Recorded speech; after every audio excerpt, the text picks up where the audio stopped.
ನಮಸ್ತೆ ಎಲ್ಲ ವೀಕ್ಷಕ ಬಂಧುಗಳಿಗೆ. ನಾನು ನಿಮ್ಮ ವಿಜಯ್ ಭಾಗ್ಯ RCR.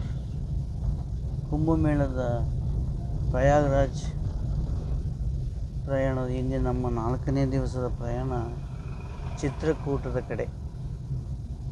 ಚಿತ್ರಕೂಟ ಇದರ ವಿಶೇಷತೆ, ಇಲ್ಲಿಯ ಮಹತ್ವದ ಬಗ್ಗೆ ನಾನು ನಿಮಗೆ ಹೇಳ್ತಾ ಇದ್ದೇನೆ. ಚಿತ್ರಕೂಟ ಇದು ಉತ್ತರ ಪ್ರದೇಶದ ದಕ್ಷಿಣ ಭಾಗದಲ್ಲಿ 1800 ಫೀಟ್ ಎತ್ತರದಲ್ಲಿರುವುದು. ಸಮುದ್ರದ ಭಾಗದಲ್ಲಿರುವ 1800 ಸ್ಕ್ವೇರ್ ಫೀಟ್ ಎತ್ತರ ಭಾಗದಲ್ಲಿರುವುದು ಇದು. ಇಲ್ಲಿ ಮಂದಾಕಿನಿ ನದಿ ಮತ್ತು ಗುಪ್ತ ಗೋದಾವರಿ ನದಿ ಹರಿಯುತ್ತವೆ. ತೀರ್ಥಕ್ಷೇತ್ರಗಳಲ್ಲಿ ಯಾವ ರೀತಿ ತೀರ್ಥರಾಜ ಪ್ರಯಾಗರಾಜ ಇದೆಯೋ, ಚಿತ್ರಕೂಟ ದರ್ಶನ ಮಾಡದೆ ಪ್ರಯಾಗರಾಜಕ್ಕೆ ಸಂಪೂರ್ಣವಾಗಿ ಇರುವುದಿಲ್ಲ ಎಂದು ಪುರಾಣಗಳು ಹೇಳುತ್ತವೆ. ಫಲ್ಗುಣಿ ನದಿಯಲ್ಲಿ ಈ ಕ್ಷೇತ್ರ ತುಳಸಿದಾಸರಿಗೆ ಹನುಮನ ಸಹಾಯದಿಂದ ಶ್ರೀರಾಮನ ದರ್ಶನವಾಗುತ್ತದೆ. ಈ ಸ್ಥಳದಲ್ಲಿ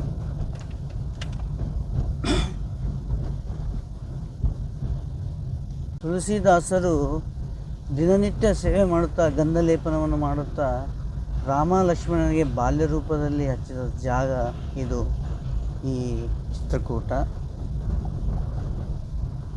ಮತ್ತು ಬ್ರಹ್ಮ ವಿಷ್ಣು ಮಹೇಶ್ವರರು ಸತಿ ಅನಸೂಯಳನ್ನು ತನ್ನ ಪಾತಿವ್ರತ್ಯವನ್ನು ಪರೀಕ್ಷಿಸಲು ಬಂದಂಥ ಸ್ಥಳ ಕೂಡ ಈ ಚಿತ್ರಕೂಟವಾಗಿದೆ.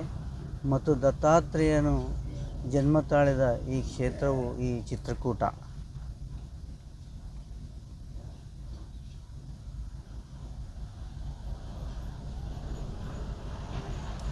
ಈ ಚಿತ್ರಕೂಟಕ್ಕೆ ಮೊದಲು ಶಹಾಜಿ ಮಹಾರಾಜ್ ಜಿಲ್ಲೆ ಎಂದು ಕರೆಯುತ್ತಿದ್ದರು. ಕ್ರಮೇಣ ಉತ್ತರ ಪ್ರದೇಶದ ಮುಲಾಯಂ ಸಿಂಗ್ ಮುಖ್ಯಮಂತ್ರಿಯ ಸರ್ಕಾರದಲ್ಲಿ ಇದನ್ನು ಚಿತ್ರಕೂಟ ಎಂದು ಹೆಸರು ಮಾರ್ಪಡಿಸಲಾಯಿತು.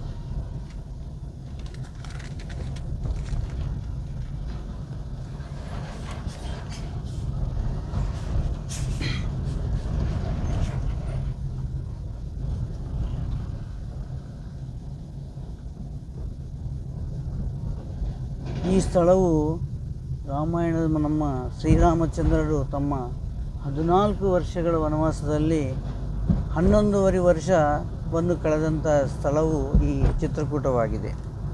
ಇದಾಗಿತ್ತೆಂದು ಪುರಾಣಗಳು ಹೇಳುತ್ತವೆ. ಇಲ್ಲಿಯ ಜನರು ದೀಪಾವಳಿ ದಿನ ಮಂದಾಕಿನಿ ನದಿಯಲ್ಲಿ ದೀಪೋತ್ಸವವನ್ನು ಮಾಡಿಸುತ್ತಾರೆ.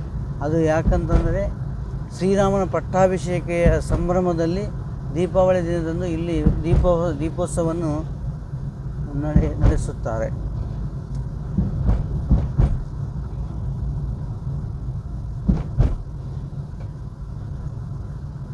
ಮತ್ತು ಶ್ರೀರಾಮಚಂದ್ರರು ತಮ್ಮ ತಂದೆಯ ದಶರಥ ಮಹಾರಾಜರುಗಳು ತೀರಿದ ನಂತರ ಅವರ ಶ್ರಾದ್ದ ಕರ್ಮವನ್ನು ಮಾಡಿದಂಥ ಸ್ಥಳವೂ ಕೂಡ ಈ ಚಿತ್ರಕೂಟವಾಗಿದೆ.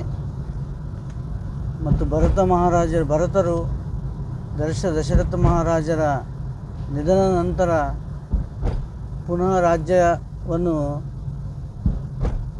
ಪರಿಪಾಲಿಸಬೇಕೆಂದು ಶ್ರೀರಾಮನ ಮೊರೆ ಹೋದಂಥ ಪ್ಲೇಸ ಮತ್ತು ಅವರ ಪಾದುಕೆಗಳನ್ನು ಸಹ ಇಲ್ಲಿಂದ ತೆಗೆದುಕೊಂಡು ಹೋದಂಥ ಸ್ಥಳ ಕೂಡ ಇದು. ಅದಕ್ಕೆ ಇಲ್ಲಿ ಭರತ್ ಮಿಲಾಪ್ ಎಂಬ ಹೆಸರು ಇಲ್ಲಿ ಸ್ಥಳವೂ ಉಂಟು. ಅಲ್ಲಿ ರಾಮ ಮತ್ತು ಭರತರ ಹೆಜ್ಜೆ ಗುರುತುಗಳು ಬಂಡೆಯ ಮೇಲೆ ಈಗಲೂ ನಾವು ನೋಡ್ಬೋದು.